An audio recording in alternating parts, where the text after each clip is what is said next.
अशोक के अभिलेख हैं। ठीक है, अशोक ने इन अभिलेखों को लिखने की कला कहाँ से सीखी थी? अभी मैंने बताया दारायबाहु या डेरियस प्रथम से सीखी थी। लेकिन अशोक ने किसी एक भाषा का प्रयोग नहीं किया, क्योंकि अशोक जब बौद्ध धर्म को स्वीकार करता है तो वह चाहता है कि जिस प्रकार राज्य मेरा चक्रवर्ती बनने का सपना था या भेरी घोष था, अर्थात बहुत बड़े क्षेत्र तक केवल युद्ध के माध्यम से ही क्या करना था, अपने राज्य का विस्तार करना था। अब उनका वही उद्देश्य बौद्ध धर्म के लिए हो गया, उन्होंने धर्म घोष को अपना लिया। अब उनका इंटेंशन था कि उतने ही बड़े दायरे तक धर्म का प्रचार किया जाए, और इसलिए भारत के अलावा बाहर भी उन्होंने बौद्ध धर्म के प्रचार के लिए प्रचारक भेजे, शिलालेख स्थापित करवाए। अब समस्या ये थी कि भारत के भीतर रहने वाले लोगों की भाषा अलग थी और भारत के बाहर रहने वाले लोगों की भाषाएं अलग अलग थी, है ना। तो इसलिए अशोक ने अपने शिलालेखों में एक नहीं बल्कि 3 भाषाओं का प्रयोग किया। कौन कौन सी भाषाओं का? 3 भाषाएं थी। पहला था ग्रीक और अरमाइक।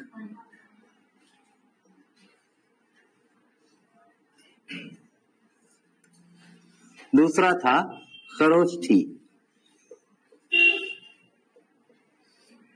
और तीसरा पाली।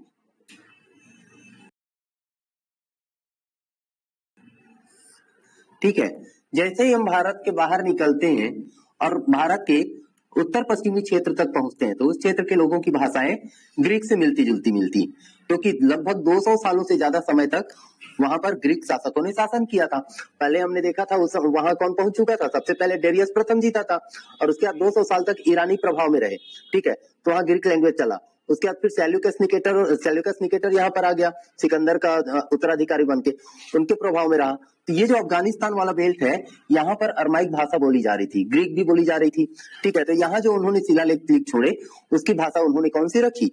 ग्रीक और अरमाइक रखी। ठीक है, उसके अलावा ये जो क्षेत्र था यहाँ पर, अर्थात पश्चिमी पाकिस्तान कहा जाए। ठीक है, पश्चिमी पाकिस्तान जहाँ पर मानसेहरा स्थित है, जहाँ पर शहबाजगढ़ी नामक जिला है, तो मानसेहरा स्थान और शहबाजगढ़ी स्थान, ये सभी जगहों के लोग किस भाषा का प्रयोग करते थे? खरोष्ठी भाषा का प्रयोग करते थे। ठीक है, खरोष्ठी मतलब आज की उर्दू से मिलता जुलता था, पैटर्न उनका वही था, एक बार इधर लिखते थे, दूसरी बार इधर लिखते थे, फिर ऐसे लिखते थे, फिर ऐसे लिखते थे। ठीक है, अभी हालांकि उर्दू तो पूरा ऐसे रहता है, लेकिन खरोष्ठी में पहले इधर, फिर इधर, फिर इधर, फिर इधर। ठीक है, पहले इसे एंड से लिखेंगे, फिर इसे एंड से लिखेंगे, फिर इसे एंड से लिखेंगे। तो इस प्रकार की भाषा का प्रयोग यहाँ किया जाता था। तो इन स्थानों पर उन्होंने कौन सी भाषा का प्रयोग किया लिखने के लिए? खरोष्ठी भाषा का प्रयोग किया। बाकी पूरे भारतीय क्षेत्र के लिए, जहाँ के लोगों की उस समय की, जिस क्षेत्र तक उनका साम्राज्य विकसित था, वहां तक के लोगों की भाषा थी पाली। अशोक ने पाली भाषा को राष्ट्रीय भाषा घोषित कर दी थी। ठीक है, और इसीलिए उन्होंने अपने अधिकांश जो यहाँ पर अभिलेख छोड़े हैं, उन सब की भाषा कौन सी है? पाली भाषा है और ब्राह्मी लिपि है। ठीक है, अशोक की शिलालेख आमतौर पे, जितने भी शिलालेखों को हम 3 भागों में बांट कर देख सकते हैं। कौन कौन सा? एक तो शिलालेख होगा, दूसरा होगा स्तंभ लेख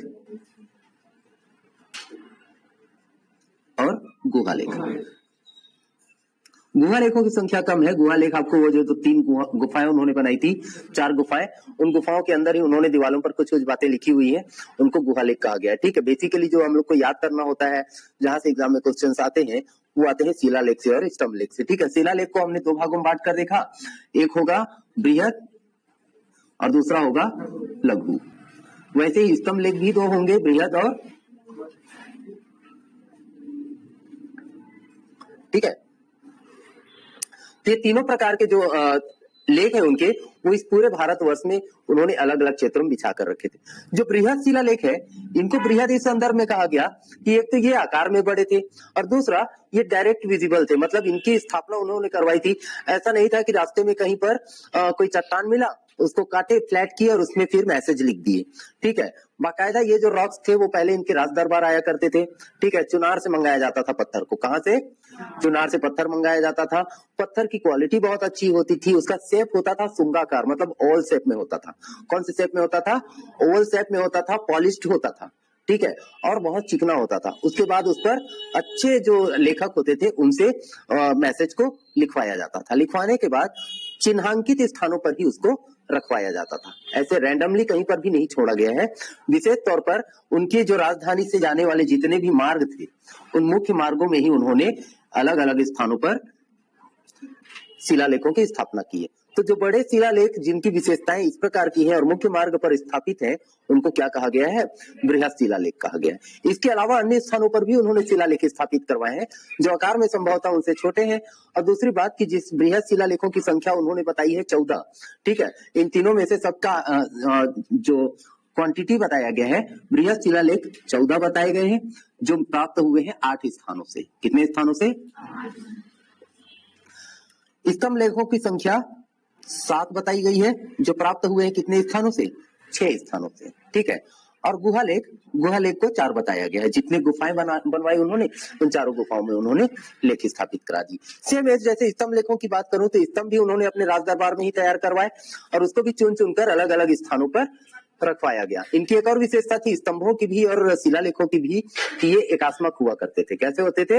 एकात्मक। खंभे भी एकात्मक, मतलब स्तंभ जब बनवाएंगे तो वह भी मोनोलिथिक ही होगा, मतलब एक ही पत्थर को काटकर पूरे स्तंभ की तैयारी करवाई जाएगी। गुंबद से लेकर उनके पायदान तक सारे का सारा एक ही चीज रहेगा, ठीक है। तो ये स्तंभ लेख भी एकात्मक होते थे और शिलालेख भी एकात्मक होते थे। क्लियर? तो क्या क्या समझ में आया? पहला, लैंग्वेज कितनी भाषाएं? 3 भाषाएं, ठीक है। कौन कौन सी? Greek, Aramaic, Kharosthi. Greek Aramaic को द्विभाषी भी कहा गया है, बाइलिंगुअल कहा गया है, द्विभाषी। ये भी पूछा जाता है कि किस स्थान से द्विभाषी शिलालेख प्राप्त हुए, ठीक है। तो ग्रीक अरमाइक मतलब कहां से?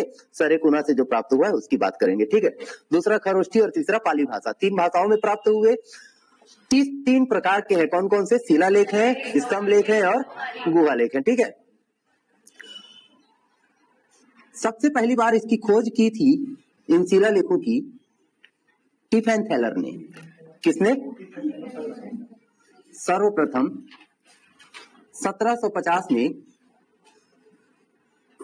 टिफेनथैलर ने इसकी खोज की। समझ तो गए कि ये कुछ खास है, कुछ लिखा भी खास है, पढ़ नहीं पाए थे, ठीक है। पढ़ने में सफलता फिर 1837 में मिली। किसको? गुड, जेम्स प्रिंसेप को। पर इन्होंने भी एक गलती कर डाली। पढ़ तो सारा दिए, ठीक है, लेकिन वो राजा को यहाँ का राजा नहीं मान करके श्रीलंका का राजा तीस मान बैठे, ठीक है। श्रीलंका में इन दोनों राजा कौन था? तीस था और सम्राट अशोक का भयंकर बड़ा फैन था, ठीक है। मतलब बौद्ध धर्म तो स्वीकार किया ही था, बिल्कुल हूबहू उन्हीं के नक्शे कदम पर चल रहा था, वैसी शिलालेख स्थापित करवा रहा था, वैसी दया दान सब कुछ, मतलब धर्म को स्वीकार करके धर्म का प्रचार कर रहा था, ठीक है। तो इनकी कहानी इनको पता थी, उन्होंने अशोक से उसको जोड़ लिया। हालांकि बाद में फिर समझ में आ गया कि जो बातें यहाँ पर मिली हैं, जो शिलालेख प्राप्त हुए हैं, वो तीस के नहीं है बल्कि अशोक के हैं, ठीक है। यहां तक कहानी लिखते हैं, छोटे छोटे फैक्ट्स को फिर आगे बढ़ेंगे। लिखिए, जो उनके शिलालेख प्राप्त हुए हैं, बृहत शिलालेख कितने प्राप्त हुए हैं? 14।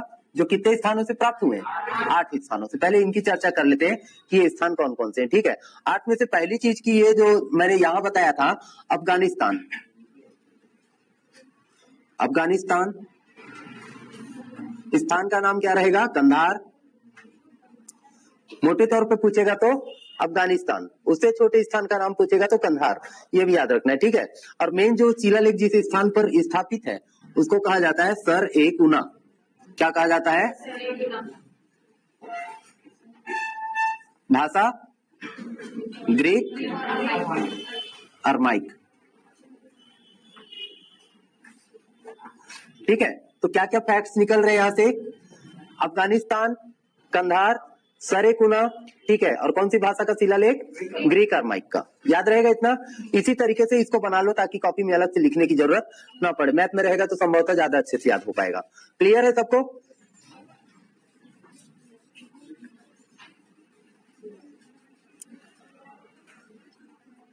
सो पहले पैराग्राफ और कुछ फैक्ट्स लिखे कि सीधे पहले इसको बनाए?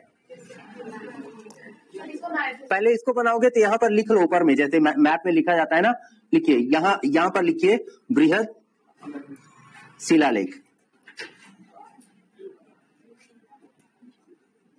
संख्या, स्थान,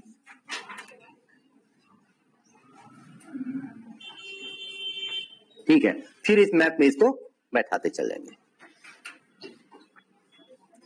सेकंड है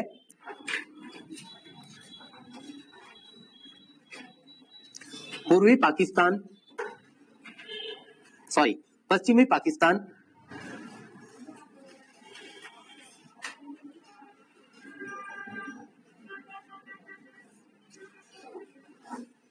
दो स्थान मिलेंगे यहां पर। एक तो ये हो गया सरेकुना, ठीक है, यहां दो स्थान होंगे मानसेहरा और शहबाजगढ़ी, शहबाजगढ़ी, ठीक है। भाषा क्या होगी? खरोष्ठी।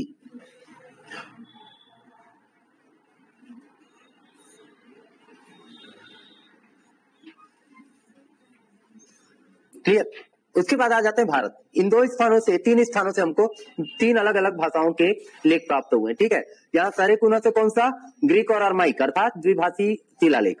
फिर पाकिस्तान के अंदर, अच्छा वो अफगानिस्तान में है, कंधार क्षेत्र में। पाकिस्तान के पश्चिमी भाग में मानसेहरा और शहबाजगढ़ी दो स्थान है, यहाँ से कौन सी भाषा के लेख प्राप्त हुए हैं? खरोष्ठी भाषा के, ठीक है। उसके बाद भारत के भीतर देखेंगे, आंध्र प्रदेश में एर्रागुड़ी,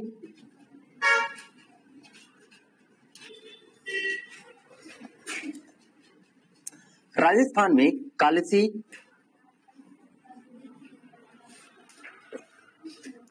गुजरात में गिरनार, राजस्थान में कालसी,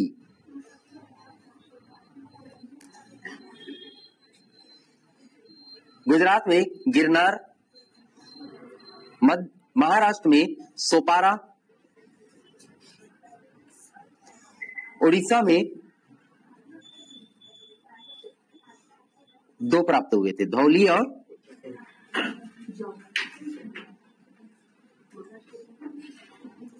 क्लियर।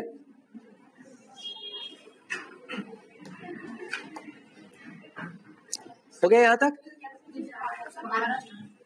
महाराष्ट्र में सोपारा,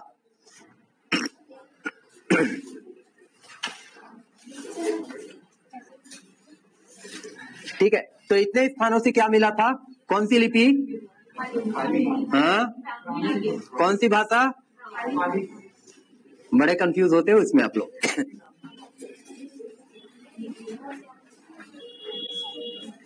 ठीक है, तो भारत के भीतर ब्राह्मी लिपि और पाली भाषा में कहां से प्राप्त हुए? गुजरात के गिरनार से, राजस्थान के कालसी से, उड़ीसा के धौली और जौगर से, आंध्र प्रदेश के एर्रागुड़ी से और सोपारा के महाराष्ट्र के सोपारा से। इन 8 स्थानों से अब टोटल क्या हो गए? पाकिस्तान हो गया, अफगानिस्तान हो गया, उसके बाद फिर 6 स्थान यहाँ हो गए। कुल मिलाकर 8 स्थानों से प्राप्त हुए हैं कितने शिलालेख? 14 शिलालेख, ठीक है। ये हो गया। अब लिखो इसके शिलालेख के बारे में थोड़ा सा।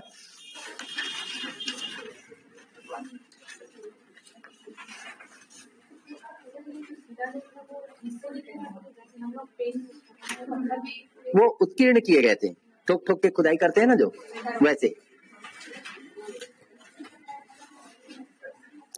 लिखिए शिलालेख। बृहद शिलालेखों की संख्या 14 है। बृहद शिलालेखों की संख्या 14 है, जो 8 अलग अलग स्थानों से प्राप्त हुए हैं।